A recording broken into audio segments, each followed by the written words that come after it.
While the world expected a display of saccharine unity on the most romantic day of the year, the Duke and Duchess of Sussex chose to spend Valentine's Day separated by 3,000 miles and a rather frosty silence, Harry looking surprisingly burdened in Vancouver and Meghan sequestered in Montecito. Meanwhile, a single, understated image from Norfolk has quietly shattered the Sussexes' Hollywood narrative, proving once again that dignity screams louder than drama. Good evening, and thank you for joining me for this discussion on what was meant to be a day of hearts, but turned into a day of very telling revelations. One does have to marvel at the timing, don't you think? For a couple who have spent the better part of the last 4 years telling anyone who would listen, and indeed, many who would rather not, that they are akin to salt and pepper, unable to move without the other, this Valentine's Day presented a starkly different tableau. We found Prince Harry standing alone in the biting cold of British Columbia, marking the countdown to the 2025 Invictus Games. Now, on the surface, this is perfectly laudable work. It is, after all, the one initiative of his remaining patronage portfolio that retains a shred of universal respect. However, the optics of the day were undeniable. There was Harry, bundled against the Canadian winter, attempting to conjure the spirit of the cheeky, chappy prince we once knew. Yet the smile didn't quite reach the eyes, did it? It felt forced, a performance for the cameras that are no longer as friendly as they once were. For the casual observer, a husband traveling for work while the wife stays home with the children is hardly headline news. But we are not dealing with a normal couple here. We are dealing with the Sussexes. Their entire brand, their commercial viability, their very existence in the public eye has been predicated on their indivisibility. They are the great love story, the Romeo and Juliet taking on the institution. So when Romeo spends the most commercially romantic day of the year on the slopes of Whistler and Juliet is nowhere to be seen, people begin to talk. And frankly, they have every right to. It was impossible not to notice the shift in Harry's demeanor. Without Meghan there to guide him, some might say steer him, he looked somewhat adrift. We are so accustomed to seeing the claw, that constant tactile reassurance she provides or perhaps enforces, that seeing him stand on his own 2 feet felt almost unnatural. He engaged with the athletes, yes, and he went through the motions of the adaptive winter sports demonstrations, but there was a heaviness to him. A well-placed source has suggested that this solo trip was not merely a matter of conflicting schedules. This source indicates that there have been robust discussions within their camp about the necessity of separating their professional identities. The Brand Sussex monolith is crumbling under the weight of its own hypocrisy, and there is a desperate scramble to salvage Harry's image as the war hero, the humanitarian, the man of action distinct from his wife's more polarized reputation. But let us look at the other side of this continental divide. Meghan, comfortably ensconced in the warmth of Montecito. Why was she not there? She has never been one to shy away from a camera lens, especially when there is a global audience involved. Invictus is Harry's baby, yes, but in recent years, she has very much made herself the co-star. Her absence was deafening. A source within the inner circle has hinted at a rather more domestic and, dare I say, slightly precious reason for her non-attendance. It seems the Duchess was simply not keen on the freezing temperatures or the prospect of playing a supporting role in ski gear when she could be holding court in California. There is also the suggestion that she is keenly aware of the falling poll numbers. Standing next to Harry right now, when the public mood has soured so significantly, might not be the PR coup she usually anticipates. This physical separation on Valentine's Day was inevitably going to act as petrol on the fire of tabloid speculation. And didn't it just? Within hours of Harry's appearance on the slopes, the internet was awash with rumors. The headlines practically wrote themselves: drift, crisis, the beginning of the end. It is fascinating to watch how quickly the narrative turns. When you build your house on the sand of public adoration, you cannot be surprised when the tide comes in and washes the foundation away. The rumors of a treasonous split, not from the crown this time, but from each other have been bubbling under the surface for months. We must also consider the financial undertones of this separation. It is no secret that the money tap is not flowing quite as freely as it was when they first stomped their feet and left Britain. The Spotify deal is dead and buried, labeled a failure by the executives themselves. The Netflix contract hangs by a thread. They need a win. A source behind closed doors tells me that there is significant tension regarding their future revenue streams. The strategy of selling their grievances against the royal family has reached a point of diminishing returns. The world is bored of the whining. Now, they must produce something of value. For Harry, that is Invictus. For Meghan, it is, well, that remains to be seen. But this source suggests that the pressure to perform, to generate income to maintain that exorbitant lifestyle, is causing genuine friction. Harry needs to look serious. He needs to look employable. Dragging a camera crew around for a reality show while trying to honor wounded veterans is a delicate balancing act, and perhaps one he felt he could manage better without the distraction of his wife's high-wattage glamour. Yet one cannot help but feel a pang of pity for the prince. Standing there in the snow, he looked for all the world like a man realizing that the grass on the other side was not only artificial but expensive to maintain. He gave up his position, his regiment, his friends, and his country for a life of freedom in California, only to find himself hustling for relevance in Vancouver, alone on Valentine's Day. The contrast with his former life is jarring. Had he stayed, he would have been surrounded by the regiment, supported by the palace machine, and yes, likely carrying out duties with his wife, but within a structure that protects as much as it constricts. Now he is exposed. Every facial expression is analyzed for signs of misery. Every solo trip is dissected for signs of divorce. The chatter in London, particularly among the old set who used to run with Harry, is one of grim resignation. They don't see a happy conqueror, they see a man isolating himself further. A longtime family acquaintance remarked to me recently that Harry's current existence is tragically circular. He ran away to escape the press intrusion, only to build a life entirely dependent on courting the press. And when he stepped out in Vancouver, that paradox was on full display. He needs the cameras to survive, but he loathes them. He needs the public's love, but he seems to hold the public in contempt. And on this day of love, the one person who is supposed to be his shield against all of this was thousands of miles away, reportedly curating her social media feed. It sets the stage for a fascinating psychological study. We have Harry, the spare, trying to find a role that fits him now that he has discarded the one he was born into. And we have Meghan, the director of this production, seemingly deciding that her character needed to be off stage for this particular scene. Was it a strategic withdrawal to let Harry shine? Or was it, as the more cynical among us suspect, a sign that she is beginning to distance herself from a brand that is losing its luster?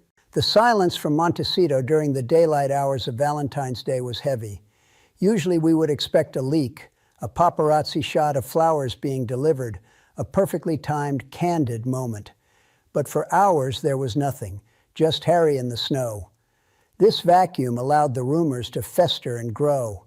By the time evening fell in California, the narrative that the Sussex marriage was on the rocks had taken hold across social media platforms and news outlets alike. The split was trending, the speculation was rampant, and knowing Meghan as we do, we knew that silence could not last. She is not one to let a narrative run away from her, especially not one that paints her as the one left behind. We were waiting for the countermove. We knew it was coming. The Sussex operation is nothing if not reactionary. They monitor the press with an obsessiveness that borders on the unhealthy. So, as the sun set and the whispers of trouble in paradise grew into a roar, the stage was set for the Duchess to make her presence felt, not by hopping on a plane to support her husband, but by reaching for her phone. But as we shall see, the manner in which she chose to quell the rumors only served to highlight the very artificiality she was trying to dispel. It wasn't a live video. It wasn't a fresh photo. It was a reach into the archivus, a maneuver that reeks of desperation and control. As the sun dipped below the horizon on the west coast, and the whispers about a marital rift reached a crescendo that could no longer be ignored, the Duchess of Sussex finally made her move. It was predictable, really. The Sussex operation does not deal in silence. It deals in noise, in distraction, and above all, in the frantic correction of the record. But what we witnessed was not a spontaneous expression of affection from a wife missing her husband. No, what we saw was a strategic deployment of assets. At the height of the speculation, when the tabloids were practically printing the divorce papers, Meghan took to social media. But she didn't post a screenshot of a FaceTime call with Harry in his ski gear. She didn't share a photo of a bouquet of roses that had presumably been flown in from a high-end florist. Instead, she dug into the digital archives. She posted a throwback photo, a grainy, sun-drenched, artistically blurred image of the two of them from years ago, locked in a kiss, bathed in that famous golden hour light that she seems to think follows her around like a personal spotlight. Now, ask yourselves, why an archive photo? If you are happily married and your husband is away for work on Valentine's Day, you might text him, call him, or perhaps post a current picture of the life you are building. Using a photo from the past is a curious choice. It suggests one of two things. Either there are no recent photos that convey the requisite level of passion she wishes to project, or she is attempting to remind the world, and perhaps Harry himself, of a time when things were simpler, when they were the golden couple against the world. It felt less like a celebration of the present, and more like a museum exhibit of a love story. It was a curated memory, polished, and presented to silence the critics. And then there was the caption, "Missing my Valentine." On the surface, it is sweet, almost saccharine. But let us peel back the layers of PR gloss, shall we? A longtime family acquaintance has suggested to me that this is classic Meghan. When she feels the narrative slipping away, when she feels the public's adoration waning, she resorts to emotional manipulation. By posting this, she centers the narrative on herself.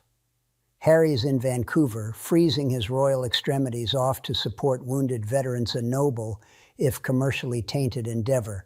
But with 3 words, she made the story about her longing, her loneliness, her role as the devoted wife left behind. It's a masterful, if transparent, pivot. She effectively told the world, "Look at me, looking at him." This behavior points to a deeper insecurity within the Montecito fortress. The solo Harry narrative that emerged from Vancouver was dangerous for her. It showed a prince who could potentially function without the Duchess of Montecito pulling the strings. It hinted at a future where he might return to being the people's prince, flawed but accessible, while she remained in the ivory tower of celebrity. That simply wouldn't do. The archive photo was a leash, a gentle but firm tug to remind everyone that they come as a package deal, even when they are physically apart. But is the tactic working? I think we are seeing the law of diminishing returns in real time.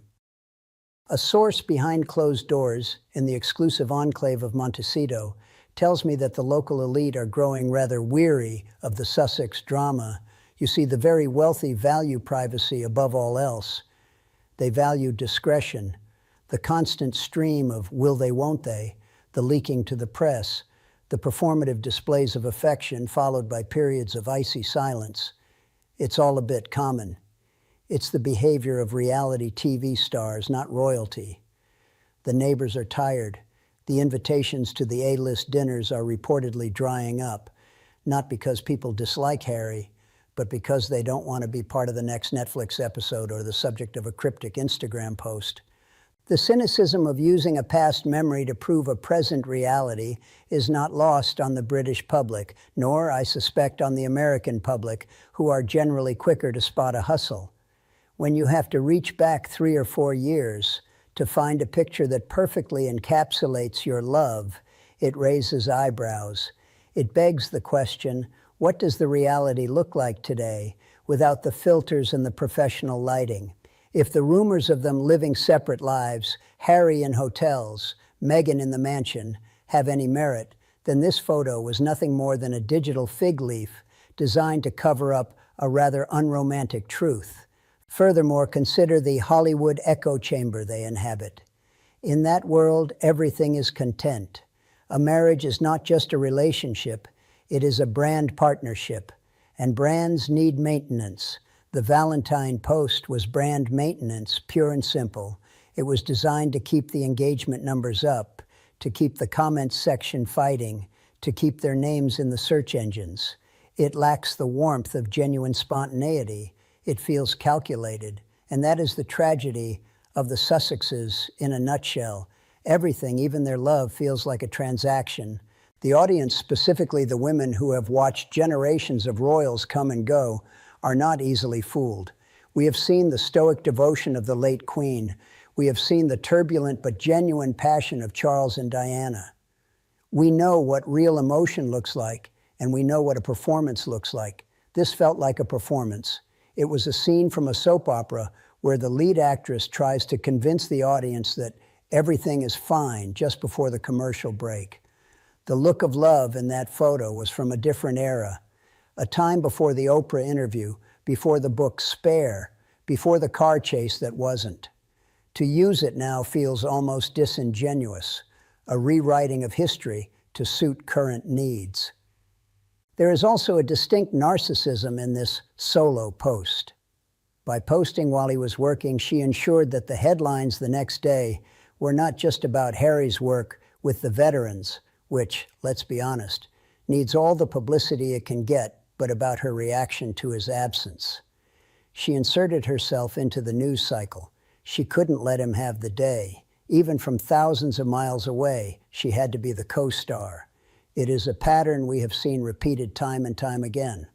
Whether it is crashing a stage, interrupting a conversation, or releasing a photo at a strategic moment, Meghan has a physiological need to be the center of gravity in Harry's universe.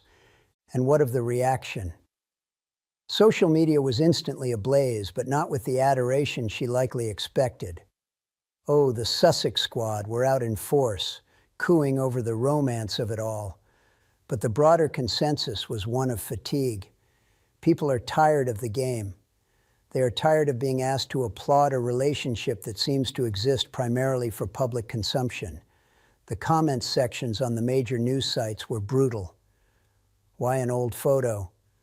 Trying too hard, let him work. The veneer is cracking.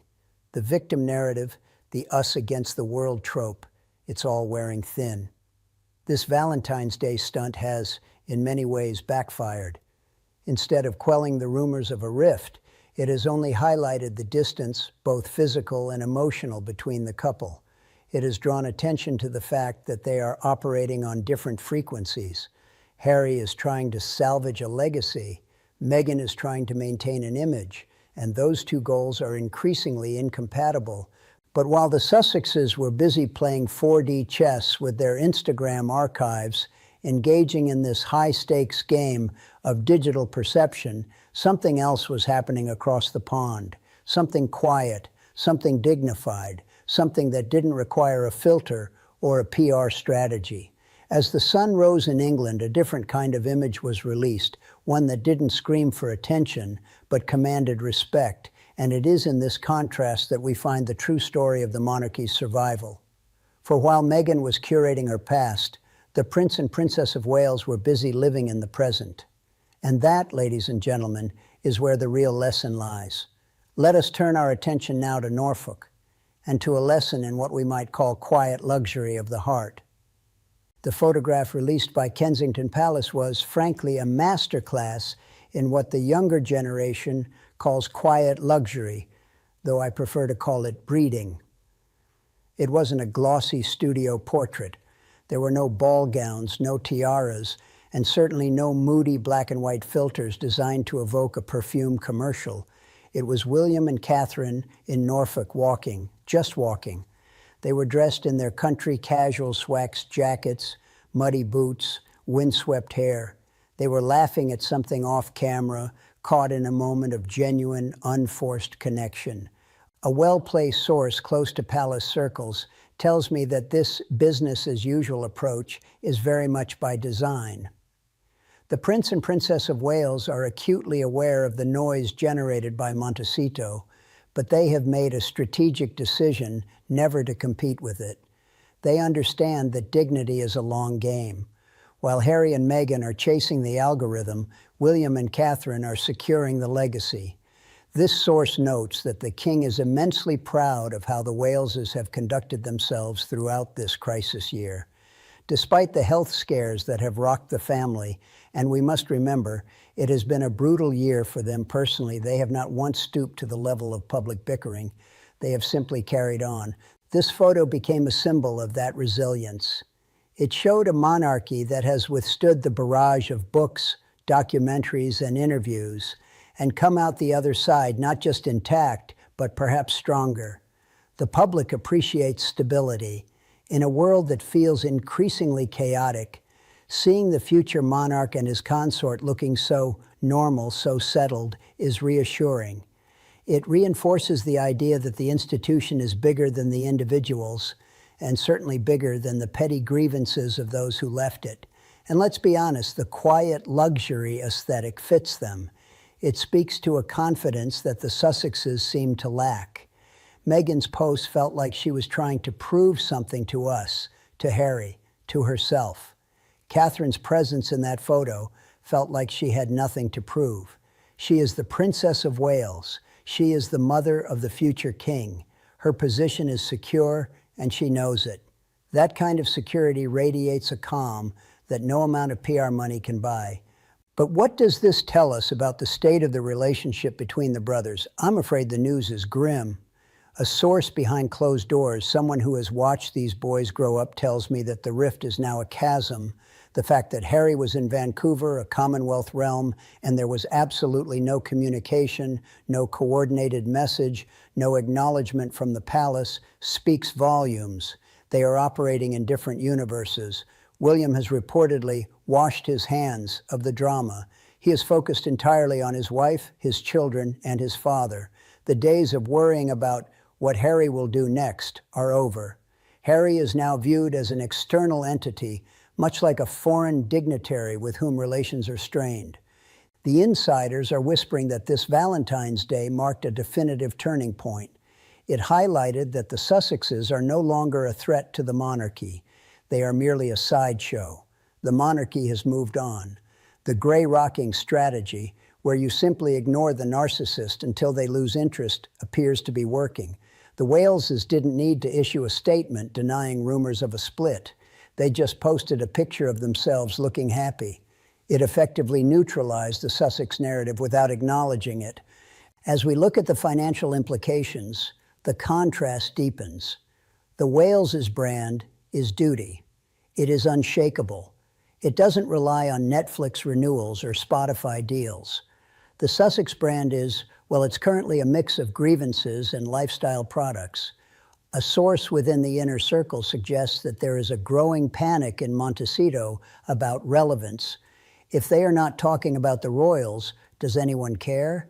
And if the royals are ignoring them, the conversation becomes a monologue. A monologue is not a commercial product. So where do we go from here? The Valentine's divide has set the tone for the coming year. We can expect more solo ventures from Harry as he tries to build a brand independent of Meghan's polarizing influence. We can expect more archival reminders from Meghan as she tries to keep the romance narrative alive. And from the Waleses, we can expect silence. We can expect duty. We can expect more of that infuriatingly perfect, quiet luxury that drives their critics mad. The monarchy has not only survived the Sussex departure, it has defined itself against it. The chaos of Montecito has inadvertently highlighted the stability of Windsor. Every time Meghan posts a staged photo, Catherine's candid smiles look more genuine. Every time Harry complains about his family, William's silence looks more kingly. It is a tale of two couples, two philosophies, and ultimately two very different futures. One is built on the shifting sands of public opinion and celebrity. The other is built on the bedrock of history and duty. And as we saw on this Valentine's Day, when the filters are off and the PR spin is stripped away, we know which one is built to last. Thank you for joining me for this rather illuminating look at the state of our royal unions. It has been a pleasure to dissect the drama with you. Do keep your eyes peeled, for if history has taught us anything, it is that silence from Montecito never lasts long, and the next act is always just around the corner. Good night.